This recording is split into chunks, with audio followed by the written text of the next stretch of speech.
দর্শক স্বাগত জানাই মোহনা টেলিভিশনের রাজনীতি বিষয়ক টক শো ভিন্ন মাত্রায়। 5 আগস্টের পর থেকে রাজনীতিতে গুপ্ত শব্দটি বিশেষভাবে চর্চিত হচ্ছে। বিশেষ করে একটি রাজনৈতিক সংগঠনের রাজনৈতিক কৌশলকে ইঙ্গিত করে এই শব্দটি ব্যবহৃত হচ্ছে। গতকাল চট্টগ্রাম সরকারি সিটি কলেজের একটি গ্রাফিতিতে গুপ্ত শব্দ লেখা নিয়ে এই সংঘর্ষ হয়েছে ছাত্রদের মধ্যে। এতে 20 জনের অধিক আহত হয়েছে। প্রধানমন্ত্রী তারেক রহমান বলেছেন যে গুপ্তরা আবারও বিভ্রান্ত করছে। এই যে ঘুরে ফিরে গুপ্ত চর্চা এবং গুপ্ত শব্দটির আবির্ভাব, এটি রাজনৈতিক কৌশল নাকি এটি শুধুই বিভ্রান্ত করবার জন্য? এসব বিষয়ে আমরা জানবার চেষ্টা করব অনুষ্ঠানের পুরোটা সময় জুড়ে। আপনাদের সঙ্গে আছি আমি রনি রেজা এবং আজ আলোচনা করবার জন্য স্টুডিওতে আছেন বাংলাদেশ কমিউনিস্ট পার্টি সিপিবির সাবেক সাধারণ সম্পাদক রুহিন হোসেন প্রিন্স। স্বাগতম আপনাকে। আমাদের সঙ্গে আরও আছেন জাতীয় নাগরিক পার্টি এনসিপির যুগ্ম সদস্য সচিব আলাউদ্দিন মোহাম্মদ। স্বাগতম আপনাকে। আমি প্রথমে প্রিন্স ভাই আপনাকে দিয়ে আলোচনাটা শুরু করতে চাই। এই যে গুপ্ত রাজনীতি নিয়ে যে আলোচনা হচ্ছে, এটি কি মানে রাজনৈতিক কৌশল হিসেবেই তো একটি রাজনৈতিক দল ব্যবহার করছে, আবার সেটিকে ট্যাগিং আকারেও এখন দেখা যাচ্ছে। তো কি মনে করেন, এই কৌশল ঠিক আছে নাকি এই ট্যাগিং এর রাজনীতি আবার শুরু হলো? আপনাকে ধন্যবাদ, আমাদের একজন বিশিষ্ট আলোচক, তাকে ধন্যবাদ। যারা শুনছেন শুভেচ্ছা জানাই। দেখেন, একটু অন্য কথা একটু বলে নেই। আসলে আমাদের দেশে, সমাজে, মানুষের মাঝে প্রতি মুহূর্তে কিন্তু নানা ধরনের সংকট বিরাজ করছে। নিশ্চয়ই সেটা নিয়ে আপনারা আলোচনা করেন। যেমন ধরেন এই যে জ্বালানি সংকট, তারপরে মূল্য বৃদ্ধির পরে জনমনে তার অভিঘাত, এই সমস্ত বিষয় সহ প্রতিটি মুহূর্তে আছে। এই যে হত্যাকাণ্ডগুলো সংগঠিত হচ্ছে, এখনো পর্যন্ত নানা ধরনের মবের যে ধারা তার থেকে বেরিয়ে আসতে পারেনি। মানে মূল কথাটা হচ্ছে জনজীবনের এখনো কোনো স্বস্তি ফিরে আসেনি। বিদ্যুৎ সংকট এবং আগামীতে এ ধরনের সংকট আরো তীব্র হওয়ার আশঙ্কা আছে দ্রব্যমূল্য সহ বিভিন্ন জায়গায়, কারণ মুদ্রাস্ফীতির ঘটনা এটাই। এবং বাজেট একটা আসন্ন ঘটনা। আমি প্রশ্নগুলো খালি তুলে রাখছি, কারণ বাজেটের প্রক্রিয়াগুলো কিন্তু মার্চ এপ্রিল থেকেই শুরু হয়। সংসদ আমরা জানি, সংসদে আলোচনা হওয়ার কথা, কিন্তু এবারও যা আমার কাছে মনে হচ্ছে ওই আগের মতোই ঘটবে, সেটা নাই, সময়ও কিন্তু পাবে না। তার মানে যেটা এই যে ওভারঅল একটা বৈশ্বিক সংকট, আমাদের দেশের সংকট, এই জিনিসগুলো আলোচনার টেবিলে আসলেই আমাদের শ্রোতা সবাই তারা একটু মাথার মধ্যে নিয়ে আমাদের পদক্ষেপগুলো নিতে পারে। সেইটা বাদ দিয়েও আমরা নানা ইস্যু আলোচনা না করে উপায় নেই, হয়তো এই জন্য আপনারা আলোচনাটা আনছেন। আমরা ওই জ্বালানি সংকট, অন্যান্য সংকট নিয়ে ধারাবাহিক আলোচনা করি, এই জন্য আমি বলে রাখলাম যে তারপরেও এই আলোচনাটা হচ্ছে। তা ঠিক আছে, যখন যে আলোচনা হয় এই ব্যাপারে আমি আলোচনার আমি ভিত্তিটা বলতে চাইছি। আলোচনা হওয়ার পরে যারা শ্রোতা এবং সবাই মিলে বা আমরাও যারা আলোচনা করছি, আমাদেরও যদি একটা উপলব্ধি হয় যে কোনটা করা ঠিক কি ঠিক না এবং মানুষ কিভাবে গ্রহণ করছে, তার উপরে ভিত্তি করে সংশ্লিষ্ট যারা এগুলোর সাথে জড়িত, মানে যে ইস্যুতে আমরা কথা বলি, আমি সংশ্লিষ্ট কথা বলছি, তারা যদি দায়িত্বশীল আচরণ করি তাহলে বোধহয় এটা যথাযথ হয়। এটা আমি নানা বিবেচনাটা বলে রাখলাম, নাহলে মানুষ অনেক সময় ভুল বোঝে, যে মনে করে ব্যাপারটা কি এটা নিয়ে কেন আলোচনা, আপনি এজেন্ডা করেছেন। দেখেন, আমি খুব ছোট করে যদি বলি, একটা জেনারেল হিসাব দেখেন, রাজনীতি তো মূল কথাটা তো রাজনীতিতে আমরা দেখেছি বহু আগে থেকে যারা নিষিদ্ধ ছিল, নিষিদ্ধরা তারা নিষিদ্ধ ঘোষিত ভাবেই কাজ করতো আর কি, মানে ঘোষিত হয়ে গেছে এটা একটা করতো। আবার অনেকেই মনে করতো যে তারা, কেউ যদি ধরেন এখন বাংলাদেশে মনে আমি আর্মস স্ট্রাগল করব, কেউ যদি মনে করে মানে আর্মস স্ট্রাগল করেই রাজনীতি ক্ষমতা এইভাবে দখল করব, কেউ মানে সে যে মতাদর্শই হোক, তাহলে তো সে বুঝবেই যে আমি তো আর ওপেন রাজনীতি এটা গ্রহণযোগ্য হবে না, সুতরাং তাকে গোপনেই করতে হবে। আবার এই ধরনের কেউ করলে, বা যেটা আমাদের সংবিধান, মানবাধিকার, এইগুলোর সাথে যে আমাদের সংগঠিত অধিকার আছে কিন্তু আরো যে অধিকারগুলো নাই, সেটা যদি করে সরকারও তার কার্যক্রম নিষিদ্ধ করতে পারে, তখন সে নিষিদ্ধ ঘোষিত হিসাবে কাজ করে। এটাই গুপ্ত শব্দটা ওই অর্থে সামনে ছিল না। একটা নিষিদ্ধ ঘোষিত, আন্ডারগ্রাউন্ড ইংরেজিতে শব্দটা ব্যবহৃত হতো।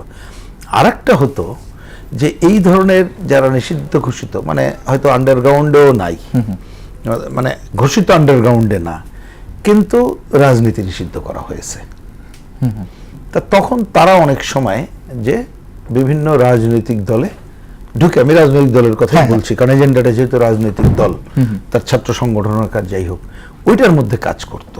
তো তাদের যে মতাদর্শ সেটা ঠিক থাকতো, আবার একটা পর্যায়ে যখন সুযোগ হতো তখন এটা করতো। তো আমাকে যদি বলেন, বিশেষ করে দেশ স্বাধীন হওয়ার পর তারপরে মোটামুটি ওই ধরনের কোনো দলের মধ্যে ঢুকে থেকে কাজ করা ওই জায়গাটা কিন্তু এক অর্থে ছিল না, সামান্য কিছু সময় ছাড়া।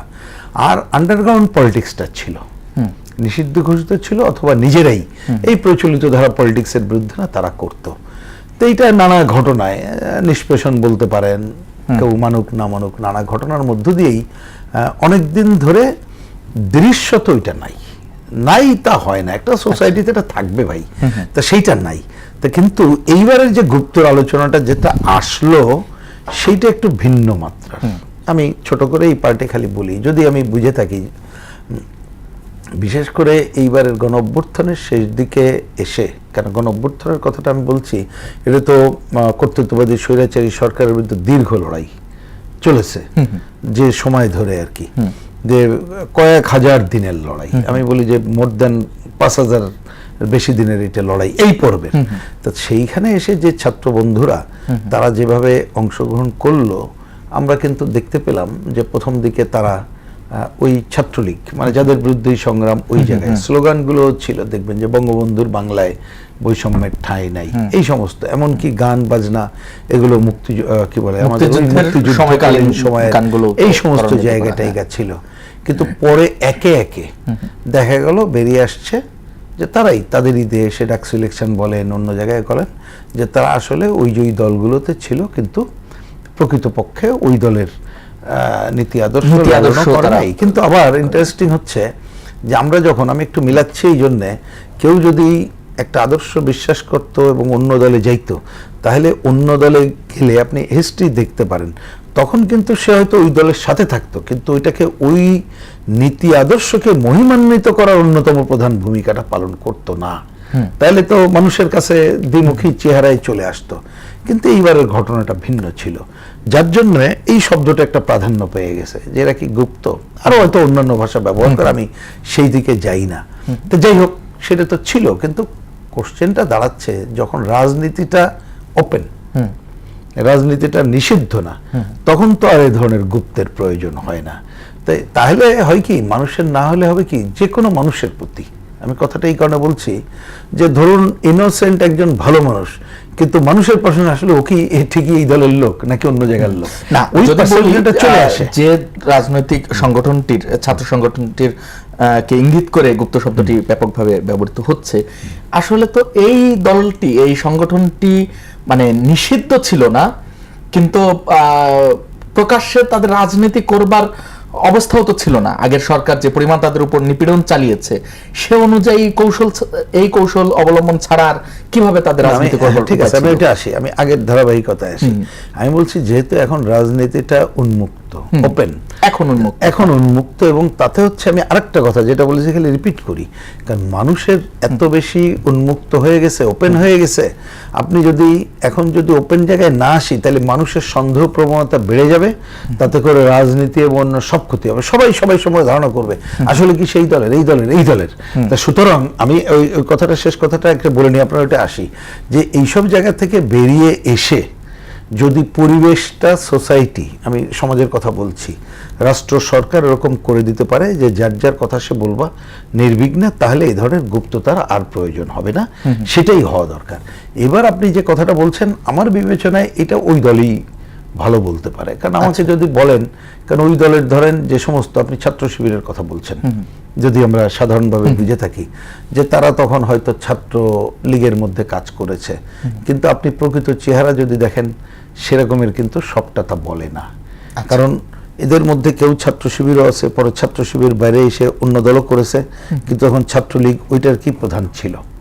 আর অনেক জায়গায় যেটা এসেছে, আমার কাছে এটা সব তথ্য বা এটা নিয়ে এখনো ওই ধরনের গবেষণা আমরা করি নাই, কারণ এটাকে খুব এই মুহূর্তে অত প্রয়োজনীয়, আরো সময় আসলে আমরা হয়তো গবেষণা করলে বলতে পারবো। তবে আমি জেনারেলাইজ করে বলছি যে তাতে বিভিন্ন জায়গায় যা আছে, তাতে যেহেতু এখন পার্লামেন্টের প্রধান দল এবং বিরোধী দলের একটা পর্যায়ে ওই দলটি তার যে ফাদার অর্গানাইজেশন বলতে যেটা বোঝায়, মানে রাজনৈতিক দল যেখানে আছে সেইখানে হয়তো বিভিন্ন জায়গায় এই প্রবণতাটা বেড়ে গেছে।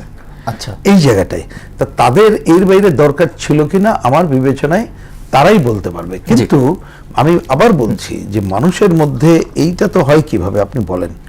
ধরেন একজন আগে ছাত্রলীগের হয়ে বঙ্গবন্ধু সম্পর্কে, ছাত্রলীগের অন্যান্য বিষয় সম্পর্কে যেভাবে তথ্য উপাত্ত যুক্তি তুলে ধরেছিল, তার বাইরে এসে সে যদি এখন পুরো উল্টা পথের যাত্রা দেখা যায়, তাতে করে আমি বলছি যে পুরো রাজনীতি এবং ব্যক্তি যেভাবে প্রশ্নবিদ্ধ হবে, তাতে রাজনীতিটাই কিন্তু সামনে চলে আসবে এবং শিক্ষাঙ্গন বলেন, বিভিন্ন জায়গায় বলেন, প্রকৃত গণতান্ত্রিক রাজনৈতিক চর্চা ব্যাহত হবে। জি, সুতরাং আপনাকে এই অবস্থা বজায় রাখা আচ্ছা কোনো প্রয়োজন আছে বলে আমি আচ্ছা, মনে করছি। এখন অপ্রয়োজন নেই, কিন্তু এখন। তখন তো মানে অভিনয় তো অভিনয় বিশ্বাসযোগ্য করবার জন্য আরো বেশি তথ্যপাত্য সত্যের কাছাকাছি করে তোলবার চেষ্টা করেছেন হয়তো তারা। আমি আলাউদ্দিন মোহাম্মদ আপনাকে শুনতে চাই রুহিন হোসেন প্রিন্সকে যে প্রশ্ন করেছিলাম। আমি একটু বলি, প্রিন্স ভাই যেভাবে বলেছেন, আসলেই এখন আলোচনা করবার জন্য অনেকগুলো বিষয় রয়েছে, আমরা করছিও প্রতিদিন এক একটি বিষয়। জ্বালানি তেল, এরপর যেদিন দাম বাড়লো এইটার কি প্রভাব পড়তে পারে সে বিষয়ে আলোচনা করেছি।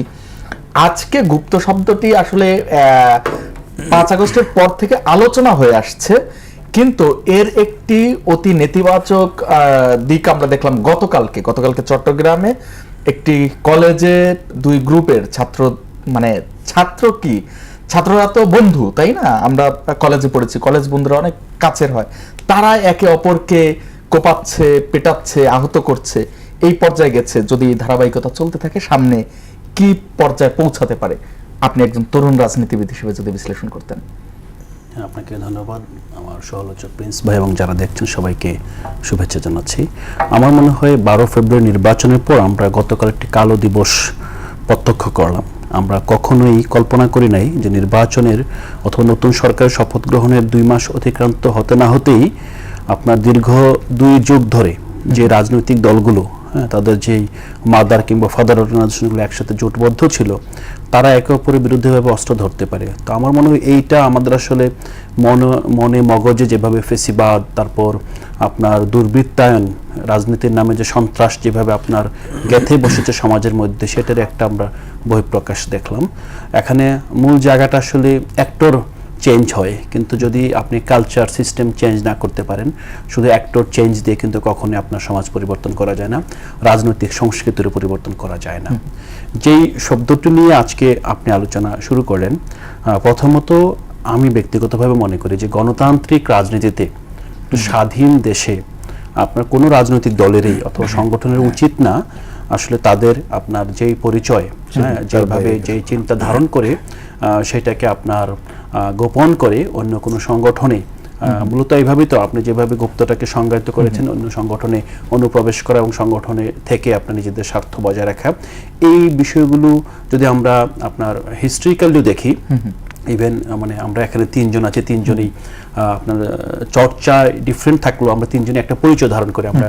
আমরা ধর্মগতভাবে মুসলিম, এবং মুসলিমদের যে বিকাশের ইতিহাস যদি বলেন, যে সেখানেও কিন্তু আমাদের যে প্রফেট সাল্লাল্লাহু আলাইহি ওয়াসাল্লাম সবচেয়ে বেশি সতর্ক করেছিলেন যে এইভাবে অন্য ধর্মের অথবা অন্য দলের যারা এসে আপনার অনুপ্রবেশ করে অন্যান্য দলের এজেন্ডা বাস্তবায়ন করে, তাদের ব্যাপারে সবচেয়ে বেশি সতর্ক করেছিলেন, এবং ইসলামে তাদের ব্যাপারে একটা নামও দেওয়া হয়, এবং এটাকে ইভেন অন্যান্য ধর্মাবলম্বীদের জন্য নিকৃষ্ট বলে তাদেরকে বলা হয়। কিন্তু এই ঘটনাটাকে আমি বলছি না যে এইটার সাথে সেটাকে যুক্ত করা যাবে। প্রথম কথা হলো যে নীতিগতভাবে আমি মনে করি যে একটা স্বাধীন সার্বভৌম রাষ্ট্রে যেখানে প্রতিটি রাজনৈতিক দলের আপনার সংবিধান মেনে এবং রাজনৈতিক কালচার মেনে রাজনৈতিক অধিকার থাকবে, সেখানে আসলে কারোরই উচিত না এইভাবে আপনার গুপ্ত অথবা একটা দলের হয়ে অন্য দল প্রবেশ করা। দ্বিতীয়ত হলো যে বাংলাদেশে দীর্ঘদিন ধরে, আমি এটা কিন্তু তাত্ত্বিকভাবে বললাম, কিন্তু আমরা যখন ইন প্র্যাকটিসে আসবো, এইটা আমরা কিন্তু অভ্যুত্থানের পরে আমার যতদূর মনে পড়ে, আমি ঢাকা বিশ্ববিদ্যালয় 7-8 সেশনের শিক্ষার্থী। তো 7-8 থেকে আপনার এই 24 সাল পর্যন্ত আমরা কর্মের সুবাদে, উচ্চশিক্ষার সুবাদে আমরা দেশের বাইরে, ক্যাম্পাসের বাইরে ছিলাম, কিন্তু কখনোই ক্যাম্পাস থেকে বিচ্ছিন্ন হয় নাই। আমরা আসলে এখনো কিন্তু আমরা ওই সামহাউ ক্যাম্পাসের সাথে ক্যাম্পাস কোন করা হয়, সেখানে কি হচ্ছে, সেখানে বুদ্ধিবৃত্তিক যে চর্চার জায়গাগুলো, রাজনৈতিক পট পরিবর্তনগুলো, সবগুলোর সাথে আমরা একরকম দেখে এসেছি।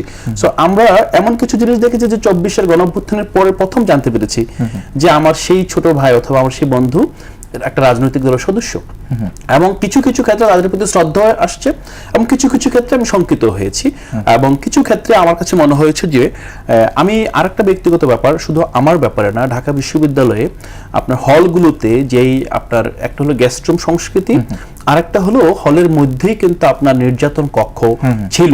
হ্যাঁ, এখন আলহামদুলিল্লাহ এখন আপনার এই এত গত 2 বছর ধরে আমরা এরকম কিছু দেখতে পাচ্ছি না, এবং আমরা চাইও না যে ভবিষ্যতে যে কোনো ভাবে আপনার সেই সংস্কৃতি ফিরে আসুক।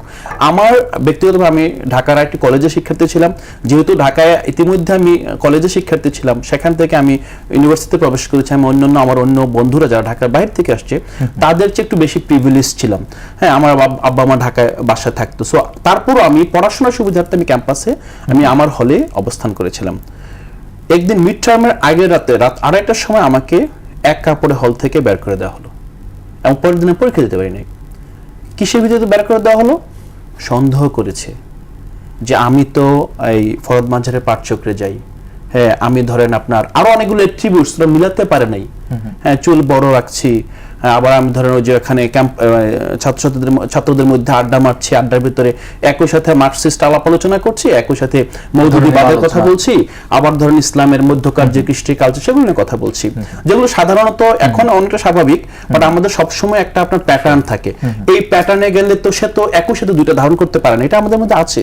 তুমি একই সাথে লেফট, একই সাথে আপনি মাদ্রাসা শিক্ষার্থী, এটা হতে পারে না। যদিও এখন কিছু এক্সাম্পলের কারণে এগুলো অনেক স্বাভাবিক হয়ে আসছে যে না হতে পারে, আপনার রাজনৈতিক আদর্শ এবং গ্রোন আপ ভিন্ন হতে পারে, একটা সময় এসে আপনার এটা অ্যামালগামেশন হতে পারে, এটা নিয়ে কোনো আপনার এখন প্রবলেমটা নাই। আমিও কিন্তু আপনার গভীর রাতে হল থেকে বিতাড়িত হয়েছিলাম, এবং এটা কিন্তু থাকা না থাকার বিষয় না, এটা হলো আপনি যখন হলে ঘুমাচ্ছেন এই সময় আপনাকে 2-3 বছরের জুনিয়র ছেলে পেলেদেরকে এনে ঘুম থেকে ডেকে উঠে হল থেকে বের করে দিয়েছে। কিসের ভিত্তিতে? সন্দেহ করেছে। কেন সন্দেহ করতে পেরেছে? আজকে আমার মনে হয় যে হ্যাঁ, সন্দেহ করার কিছু ভিত্তি ছিল। ওই সময় আমি ম্যাচিউর ছিলাম না, ওই সময় আমি ফ্রি স্টাইলে চলছি, আমার মতো চলছি, আমার বন্ধুকে কিভাবে কোথায় যাচ্ছে আমার তো খেয়াল ছিল না। বাট কথা হলো যে খেয়াল থাকাটা আমার খেয়াল থাকা দরকার ছিল না, কিন্তু রাজনৈতিক সংস্কৃতি, রাজনীতির আপনার প্যাটার্নটা এমন হয়ে গিয়েছে যে তোমাকে এখন টিকে থাকতে হলে তোমাকে খুবই সতর্ক হয়ে চলতে হবে যে না এইটা তো আসলে হ্যাঁ আপনার তাদেরকে নিষিদ্ধ করা হয় নাই, কিন্তু এটা সন্দেহ শাহবাগ থানায় এরকম সত্য আপনার আসামি দিয়ে দেওয়া হয়েছে। প্রিন্সিপালের সঙ্গে আলোচনা আমি বলেছি, আমিও যাই আপনার যেহেতু ফ্লেক্সিবিলিটি আছে আমি শেষ করে দিচ্ছি, মূল জায়গাটা কি একটু কনক্রিট জায়গায় আসতে চাই। সেটা হলো যে 5 আগস্টের পরে এই পরিস্থিতি ছিল, আমরা বলছি বা অ্যানাদার ভাবে রাজনীতি করতে পারতো কিনা, কারণ প্রতিকূলতা তো থাকবেই, রাজনীতির তো মূল অংশই হচ্ছে প্রতিকূলতার মধ্য দিয়ে রাজনীতি করা, সেটা ভিন্ন ইস্যু। কিন্তু এখন এই সময়ে এসে 5 আগস্টের পরে তো উন্মুক্ত, এখনো এই গুপ্তটা একটু সময় দেন, আমি আসলে জাস্ট ভূমিকাটা দিয়েছিলাম, এটা খুবই জরুরি ছিল। একটু মূল জায়গাটা হচ্ছে ওই সময়ে আমাদের মতো অনেকেই যারা আমরা কখনোই কোন রাজনৈতিক দলের সংস্রবে ছিলাম না, তারাও কিন্তু আমরা সামহাও ভিকটিম হয়েছি। কেন ভিকটিম হয়েছি? বিকজ অফ একটা রাজনৈতিক দলের স্ট্র্যাটেজির আমরা মারপেচে পড়ে গেছি, যে আমরা বুঝতে পারি নাই যে আমি যার সাথে প্রতিদিন চা খাচ্ছি, লাইব্রেরির সামনে আড্ডা মারছি, সে একটা রাজনৈতিক দলের সদস্য, আমার কাছে তথ্যটা নাই। হ্যাঁ, কিন্তু আমাকে যারা নির্মূল করতে চায় ওই অংশটাকে, তাদের কাছে ওই তথ্য আছে, এবং তারা সন্দেহবশত আমাকে কিন্তু তারা ভিলিফাই করছে, শত্রু মনে করছে।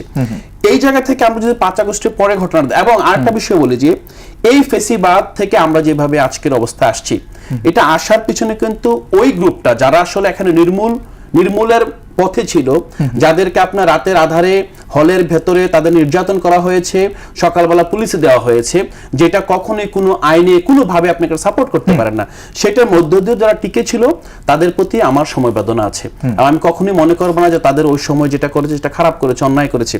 কিন্তু এখন যেটা হয়েছে, এখন হলো যেন আমি সবচেয়ে বেশি কষ্ট পেয়েছি কখন, যখন আপনার একটা রাজনৈতিক দলের প্রধান, যিনি বাংলাদেশের এখন প্রধানমন্ত্রী, তিনি মঞ্চে আপনার একটা ইয়ের ভিতরে তার দলেরই, উনি কিন্তু অন্য কাউকে বলে নাই, ওনার দলের ছেলেমেয়েরা কথা বলছে, শোরগোল করছে, থামো চুপ করো, যখন চুপ করছে না বলতেছে গুপ্ত, এই কিন্তু প্রথমে এটাকে প্রাতিষ্ঠানিকরণ করা হলো, এর আগ পর্যন্ত এটা প্রাতিষ্ঠানিক ছিল না। আচ্ছা, এটা ছিল আমি একেবারে এই জায়গাটা একটু প্রশ্ন করতে চাই যে আমরা দেখেছি যে 5 আগস্টে আওয়ামী লীগের যে পতনে তাদের তো কাজ আছেই, তাদের অন্যায় অবিচার যা করেছে, কিন্তু এই গুপ্তরা ভেতরে থেকে যেভাবে ক্ষতিগ্রস্ত করেছে এটা থেকে তো শিক্ষা নেবেই, স্বাভাবিকভাবে তো শঙ্কিত হয় বর্তমান রাজনৈতিক দলগুলো। কেন শঙ্কিত হবে? তাদের মধ্যে যদি গুপ্ত ঢুকে যায়। না, কিসের গুপ্ত ঢুকে যাবে? আপনি আওয়ামী লীগ যে স্টাইলে চালিয়েছে, আওয়ামী লীগ যেভাবে আপনি একটা রাজনৈতিক দল আপনি হয় নিষিদ্ধ করবেন, ক্রস ডান, আপনি নিষিদ্ধ না করলে এটা রাজনৈতিক অধিকার আছে, আওয়ামী লীগ তো সেটা মানে নাই। আওয়ামী লীগ তো একটা বৈধ রাজনৈতিক দলকে সামাজিকভাবে নীতিগতভাবে আপনি সারাদিন তার সমালোচনা করেন, তাকে তো আপনি পুলিশে দিয়েছেন, তাকে নির্মূল করেছেন, গুম করেছেন। আপনি এখন যে রাষ্ট্র পরিচালনা করছেন তার কি মনে হচ্ছে যে আপনি এরকম অবস্থা করবেন কোন রাজনৈতিক শক্তি ইভেন ছাত্রলীগ, ইভেন আওয়ামী লীগ? আমি তো বলবো না যে আওয়ামী লীগের গুম করেন, আমি বলবো না বিনা বিচারে, অথবা আওয়ামী লীগের কেউ দোষী না, কারো বিরুদ্ধে মামলা নাই, আমি বলবো না তাকে মিথ্যা মামলা দেন, আমরা কখনো এটা সাপোর্ট করি না, এখনো করব না। কিন্তু একটা সংখ্যা প্যাটার্নটা দেখেন, আপনি তো মিলাচ্ছেন কোনটা? আপনি মিলাচ্ছেন যে ওই সময়ে আপনি বলছেন যে ওই সময় যেভাবে আপনার তারা গুপ্তভাবে ঢুকে পড়েছিল, এখন ঢুকে পড়বে কেন? এখন ঢুকে পড়বে এখন তো এটা প্রধান বিরোধী দল, প্রধান বিরোধী দলের ছাত্র সংগঠন, কেন আপনার মনে হচ্ছে এটা ঢুকে পড়বে? না, কেন মনে হচ্ছে?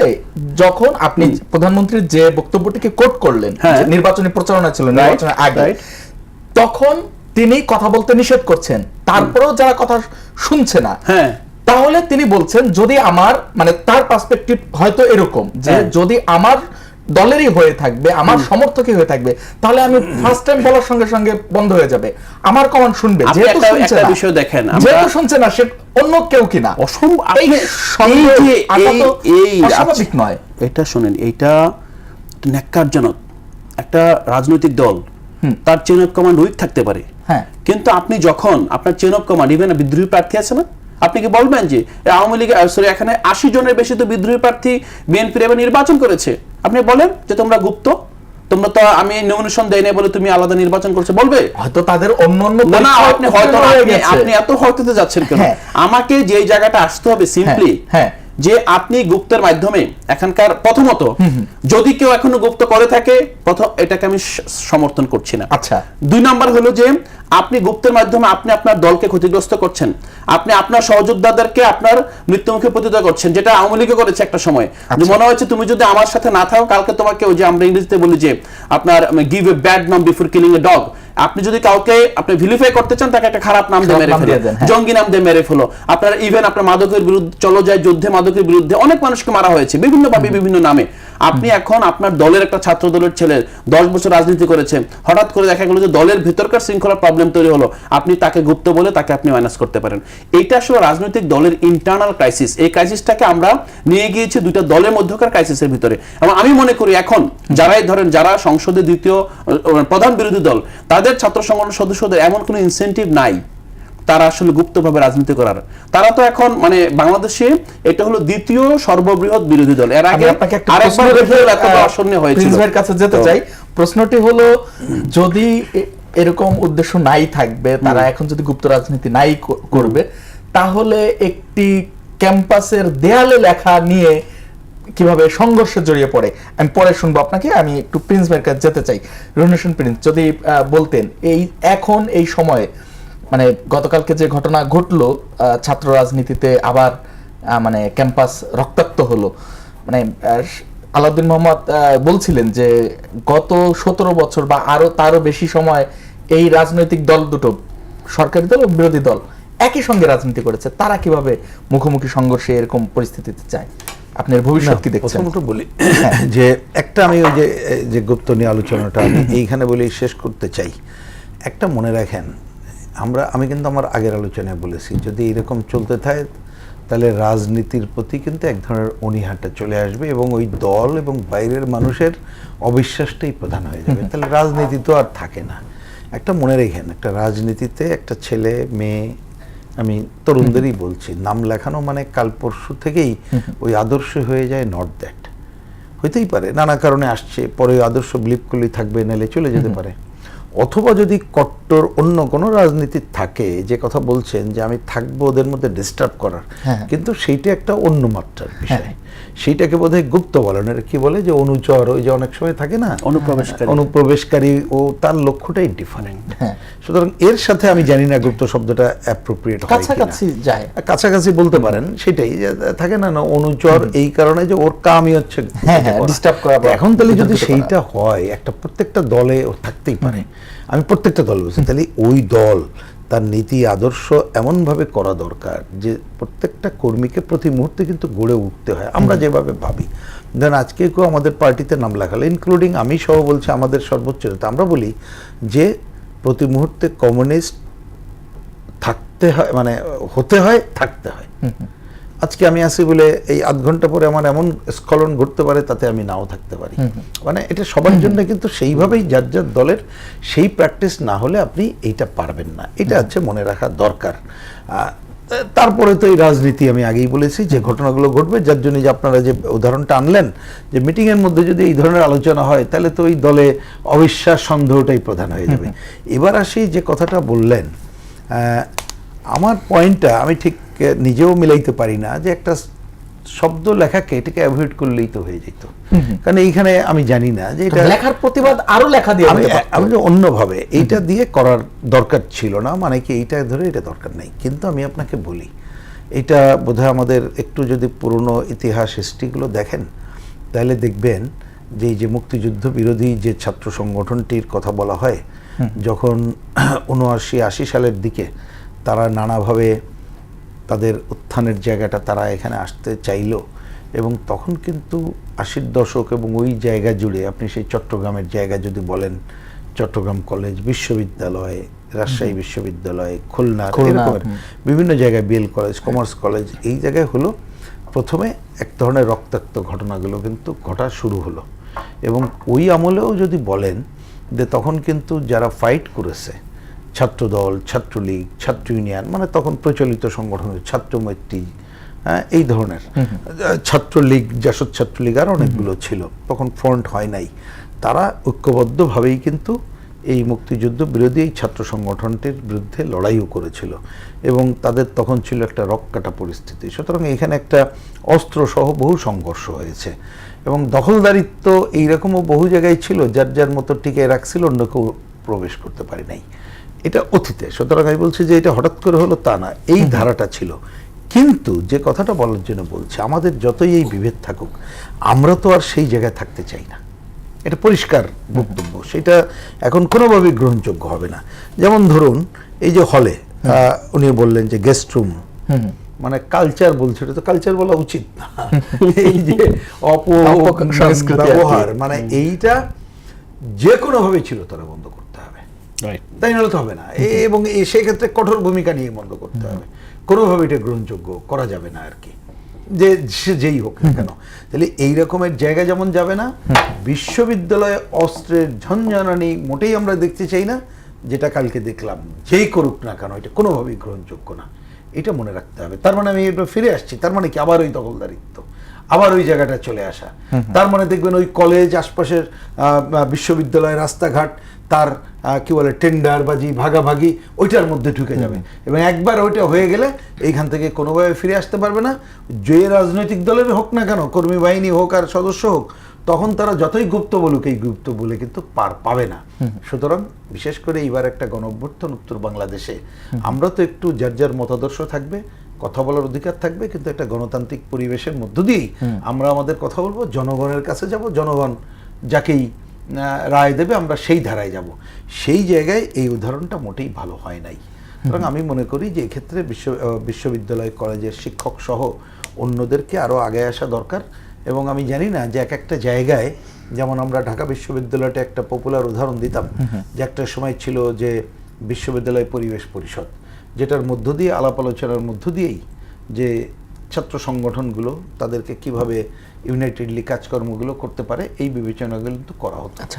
সেই রকম একটা জায়গায় যাওয়া দরকার বলে আমি মনে করি। না হলে এই সংকট, ওই যে বললেন ঝঞ্ঝানি দেখছেন, ওর মূল কথাটা হচ্ছে, এগুলোর শেষ কথা হচ্ছে এটা দখলদারিত্ব, এটা শেষ কথা, পুরো রাজনীতি এবং এই গণঅভ্যুত্থানকেও একটা অন্য ধরনের প্রশ্নবিদ্ধ যারা করছে আরও সুযোগ পেয়ে যাবে, আর বিশেষ করে আমাদের গণতন্ত্রের যাত্রা ব্যাহত। আচ্ছা, আমি যেহেতু আলাউদ্দিন মোহাম্মদকে দিয়ে শেষ করব, আপনাকে এই সেগমেন্টে আরেকটু শুনতে চাই।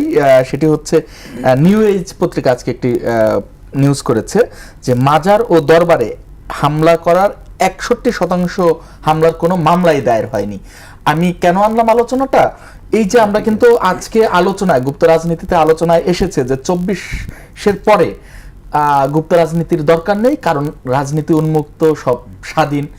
তাহলে এই যে হামলা করা হচ্ছে কোন না কোনো গোষ্ঠীকে, হয়তো এক গোষ্ঠী এখন তারা উন্মুক্ত, আরেক গোষ্ঠীকে নিপীড়ন করা হচ্ছে, এইটাকে কিভাবে দেখছেন? না, এটা প্রথম কথা তো এই হামলা কোথাও গ্রহণযোগ্য না, এবং বিশেষ করে 24-এর পর গণঅভ্যুত্থানের পরে বহু ন্যাক্কারজনক ঘটনা ঘটছে। আপনি জানেন যে ওই সেই বাদল ভাই মুক্তিযোদ্ধা, তার কবরের হামলা, লাশ পোড়ায় ফেলা, এবং এই আমলেও এই বিএনপি সরকারের সময় তো মানে কুষ্টিয়াতে একজনকে মেরে ফেলা হলো। কারণ এইটা তো কোনোভাবে গ্রহণযোগ্য না, কিন্তু গ্রহণযোগ্য না সবাই একমত হচ্ছি, কিন্তু আপনি কারা করেছে চিহ্নিত এবং বিচারের সম্মুখীন যদি না করতে পারেন তাহলে তো হবে না। এবং বড় দুর্বলতা ওই যে নিউজের তথ্যটা, আমি নিউজের তথ্যের আগে একটা কথা আপনাকে বলি, এই যে 17 তারিখ গেল এই মাসেরই, এটা তো জানেন যে বাংলাদেশের প্রথম সরকারের শপথ গ্রহণ হয়েছিল যে ওই মুজিবনগরে, আগে বৈদ্যনাথতলায় নাম ছিল, পরে নাম হয়, সেইখানে কোনো মানে ভূমিকা নাই। আমরা পরিদর্শনে গিয়েছিলাম, এবং পরিদর্শনে যাওয়ার পরে আমি ওইটা মিলনের জন্য খালি একটা বলি, ওটা নিয়ে ব্যাখ্যায় যাচ্ছি না, এমনকি অস্থায়ী রাষ্ট্রপতি তিনি যে করছেন, সেলুট নিচ্ছেন, সেটাও ভেঙে ফেলানো হয়েছে, এবং প্রচুর ওই আলোচনায় গেলাম, সবাই আপনারা জানেন। আমি একটু যুক্ত করি, তারেক মাসুদ তিনি তো কোনো রাজনীতি ব্যক্তিত্ব না, এই চলচ্চিত্র নির্মাতা, তার মোরালটাও ভেঙে ফেলা হয়েছে। ওটা তো বললামই যে এরকম আরো বহু ঘটেছে, আমি ওইটার জায়গায় গেলাম না, আমি মামলার জায়গায় আসি। আচ্ছা, একজন সাংবাদিক ভাই, ওটা প্রথমে যে কোনো কারণে আমারও ত্রুটি হইতে পারে, আমরা যারা গিয়েছিলাম ওটা খবর নেইনি, এক সাংবাদিক ভাই জিজ্ঞেস করছেন যে এই ব্যাপারে আপনাদের মন্তব্য, যে কোন ব্যাপারে, যে এই ঘটনায় এতদিন হয়ে গেল, প্রায় 2 বছর হতে চললো, কোনো মামলা দায়ের হয় নাই। উনি বললেন বলে যেহেতু আমি পুরোটা জানি না, যে এই ব্যাপারে স্থানীয় জেলা প্রশাসক একটা প্রতিবেদন দাখিল করেছে, মুক্তিযুদ্ধ মন্ত্রণালয় এখন পর্যন্ত এইটাকে পুনর্নির্মাণ সহ কোনো কাজ করেনি। এটা তো ভয়াবহ খবর। তাহলে ঘটনা ঘটলো, এটা একটা বিষয়, কিন্তু আরো ওই যে মাজারে যে দিলেন, এই ব্যাপারে মিনিমাম একটা মামলা হবে না? মামলা তো হইতে হবে এই জন্য, কাউকে ভিকটিম করার জন্য না। প্রথম কথা, আমরা মামলার ভিকটিম মনে করি তা না, যাতে এই ধরনের ঘটনা না হয়, প্রকৃত যারা অপরাধী তাদের খুঁজে বের করা, এবং কি কারণে করেছে সেটা বুঝেই। আপনি তো সব জায়গায় ধরেন কেউ হত্যা করলো, কিন্তু তার মোটিভটার উপরেই তো তার বিচার হয়, আপনাকে তো বিচারের উপরে তো আনতে হবে। তাহলে এই যে কাজগুলো হয়নি, আমি বলি যে এটা তো ঠিকই হয় নাই। এই সরকারের উচিত কাউকে ভিকটিম করার জন্য না, যাতে করে এই ধরনের ঘটনা আর না ঘটে, তার জন্য এই মামলা দায়ের করা, এবং যাতে করে আর কখনো এই ধরনের ঘটনা না ঘটে, মূল লক্ষ্য হবে সেই জায়গায় আসা, এবং সবারই গণতান্ত্রিক পরিবেশ নিশ্চিত করা। ধন্যবাদ আপনাকে। আলাউদ্দিন মোহাম্মদ, আপনাকে দিয়েই শেষ করব। দুটি বিষয়ে আলোচনা হচ্ছিল, একটি পার্ট আপনি আলোচনা করেছেন, যদি এটি বলতেন এটিও ভিন্ন মত দমনের একটি পন্থা কিনা। কোনটা? এই যে মাজার সংস্কৃতি বা ভিন্ন মতাদর্শীর উপরে হামলা, এবং সেগুলোর কোনো বিচার না হওয়া, কোনো মামলাও পর্যন্ত হয়নি। প্রথমত এটা তো খুব ন্যাক্কারজনক হয়েছে, অন্যায় হয়েছে, এবং আপনারা জানেন যে এখানে রাজনৈতিক মতাদর্শ হিসেবে কিন্তু মাজারপন্থী আলাদা রাজনৈতিক মতাদর্শের। আমরা যারা আপনার ইভেন ইসলামের ভিতরে ইসলামিস্ট যেই গ্রুপগুলো আছে, এর মধ্যে জামাত ইসলাম একটা পজিশন ধারণ করে, হেফাজত ইসলাম আলাদা পজিশন ধারণ করে, আপনি চরমুনা একটা পজিশন ধারণ করে, আপনার মাজারপন্থীরা একটা পজিশন ধারণ করে, আপনার এখানে সুন্নি আছে, আপনার আহলে আপনার সুন্নি আল জামাত আছে, বিভিন্ন ধরনের গোষ্ঠী আছে। কিন্তু সো তাদের মধ্যকার যে আপনার বিভেদগুলো, এগুলো কিন্তু আসলে নিরসন করা রাষ্ট্রের দায়িত্ব। কেন নিরসন করা দায়িত্ব? আপনি একটা বড় বিষয় দেখবেন যে আমাদের মধ্যে যে চরমপন্থার জন্ম হচ্ছে বিভিন্নভাবে, ধর্মীয় চরমপন্থা বলেন কিংবা অন্যান্য ক্ষেত্রে চরমপন্থা, এগুলো মূল দায়টা কিন্তু রাষ্ট্রের উপরে আসে। কারণ রাষ্ট্রে আমরা ট্যাক্স দেই, রাষ্ট্রীয় প্রতিষ্ঠান আছে, রাষ্ট্রীয় প্রতিষ্ঠানের কাজ হলো সুনাগরিক তৈরি করা, হ্যাঁ, আপনার বেসিক কিছু জায়গা আপনার আন্ডারস্ট্যান্ডিং ডেভেলপ করা, শিক্ষা একটা বড় জায়গা। এবং এই জায়গাটা যখন আপনার রাষ্ট্র দুর্বল হয়ে পড়ে, তখন কিন্তু এখানে আপনার ইনফরমাল গোষ্ঠীগুলো জয়েন করে। আপনি যদি দেখেন যে আপনার পুরো কওমি যে অঙ্গনে যত আপনার মাদ্রাসা আছে, এগুলো তো রাষ্ট্রীয় আওতার বাইরে, বাইরে প্রথমত। দ্বিতীয়ত হলো যেগুলো গ্রো করেছে কেন আসলে, কারণ রাষ্ট্র একটা বড় অংশকে শিক্ষা স্বাস্থ্য থেকে বঞ্চিত করেছে, মার্জিনালাইজ করেছে। একটা সময় দেখা যায় সেখানে দাতব্য এবং অনেক মানুষ, অনেক রাজনীতিবিদ আছে, অনেক শিল্পপতি আছে, অনেক ব্যবসায়ী আছে, তাদের সহযোগিতায় কিন্তু এগুলো গড়ে উঠেছে, এতিমখানা থেকে শুরু করে পরবর্তীতে এটা একটা এস্টাবলিশড মাদ্রাসা এবং এখন একটা এস্টাবলিশড পলিটিক্যাল পাওয়ার। এখন আপনি এই জায়গাটা যদি মোটা দাগে এটার সোর্সটা খুঁজে বের না করেন এবং কারা আসলে মাজার ভাঙতে চায়, হ্যাঁ আপনি ধরেন যারা তারেক মাসুদের আপনার ভাস্কর্য ভেঙেছে তারা কিন্তু তারেক মাসুদকে চিনে না, হ্যাঁ তারা চিনে এটা মূর্তি, এটাকে ভাঙতে হবে। সো আপনার এই শিক্ষাটা আসলে আমরা কি দিতে পারছি কিনা, যদি না পারি তাহলে আমরা যদি ওই উদুর পিণ্ডি বুধের ঘরে চাপাই সবগুলো যদি একটা গোষ্ঠীর উপর অথবা একটা জায়গার উপর দেই তাহলে কিন্তু হবে না। কারণ সমাজের ভিতরে অনেকগুলো শক্তি আছে, অনেকগুলো ব্লক আছে যারা কিন্তু এই সুযোগে গণঅভ্যুত্থানের পরে কিন্তু ঢাকায় আমরা দেখেছি যে এখানে আইএসের পতাকা উড়েছে, আইএসের পতাকা ছাত্রদের হাতে ধরিয়ে দেওয়া হয়েছে, আপনার তালেবানরা যে সাদা পতাকা সেগুলো কিন্তু আমাদের এখানকার যারা এস্টাবলিশড ধর্মীয় রাজনৈতিক দল তারাও কিন্তু এগুলোকে ধারণ করে না, ওন করে না। কিন্তু কারা আসলে এই সুযোগে ছাত্রদের হাতে এগুলো ধরিয়ে দিল এবং এখনো কিন্তু সামহাও বিভিন্নভাবে এই ডক্ট্রিনাইজেশন চলতেছে। কাজ কি রাষ্ট্রের কাজ হলো নাগরিকদের বেসিক, একেবারে একটা শিশু জন্মগ্রহণ করে এটা যেই পরিবারে জন্মগ্রহণ করুক না কেন, যদি পরিবার সচ্ছল হয় তার আপনার দায়িত্ব সে নিতে পারে। কিন্তু একটা বড় অংশের যেই সন্তান, এই সন্তানদেরকে নাগরিক হিসেবে তৈরি করা রাষ্ট্রের কাজ।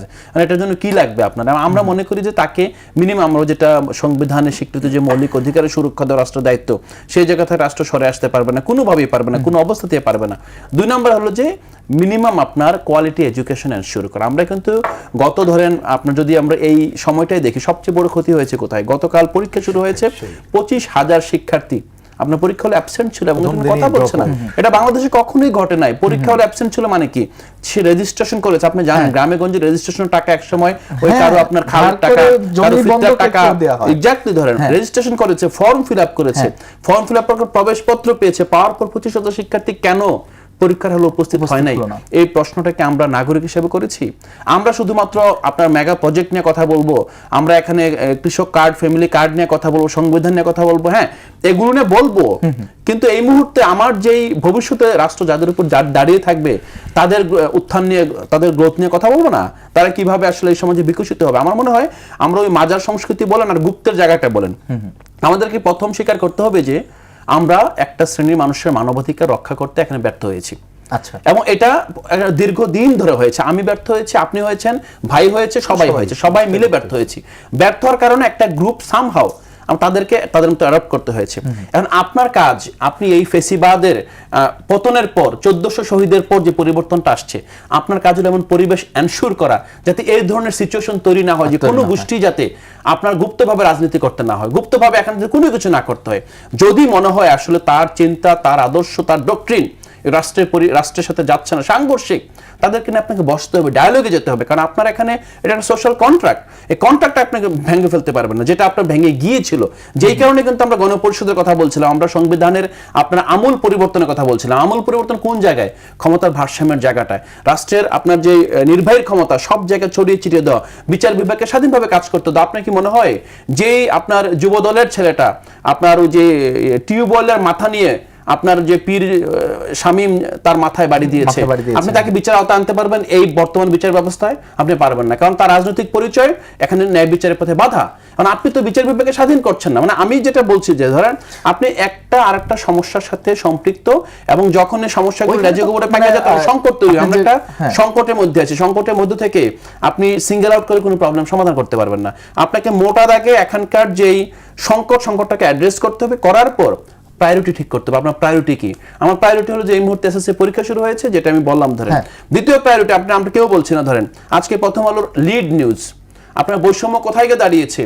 গ্রামে আপনার যেই বিদ্যুতের চাহিদা তার আপনার 20 ভাগ পূরণ হচ্ছে না, আর শহরে আপনার দেখেন আমরা কিন্তু নিরবিচ্ছিন্ন বিদ্যুৎ পাচ্ছি। এই যে আপনার শহর এবং গ্রামের বৈষম্য, এই বৈষম্যটা কিন্তু শুধুমাত্র বর্তমান না, এটা কিন্তু ভবিষ্যৎ ঠিক করে দিচ্ছে। গ্রামেও কিন্তু একটা শিক্ষার্থী পড়াশোনা করতে হয়, গ্রামেও কিন্তু পড়াশোনা আপনার যে ইউনিটগুলো আছে সেগুলো সচল রাখতে হয়, গ্রামেও একটা নাগরিকের একটা মিনিমাম স্বচ্ছন্দ্য জীবন যাতে নিশ্চিত করতে হয়। আপনি একটা গ্রুপকে সন্তুষ্ট করেন এবং আরেকটা গ্রুপকে আপনি বঞ্চিত করেন, এই যে একটা মোটা দাগে এই বৈষম্য এবং সবগুলো জায়গায় হোলিস্টিক অ্যাপ্রোচ করতে হবে। আলাউদ্দিন মোহাম্মদ, ধন্যবাদ। রুবিন হোসেন প্রিন্স, দর্শক ধন্যবাদ জানাই আপনাদেরও এতক্ষণ সঙ্গে থাকবার জন্য। আজকের মতো বিদায় নিচ্ছি, আগামীকাল দেখা হবে একই সময়, নতুন কোনো অতিথি নিয়ে আলোচনা হবে, নতুন কোনো বিষয়ে। সঙ্গে থাকুন।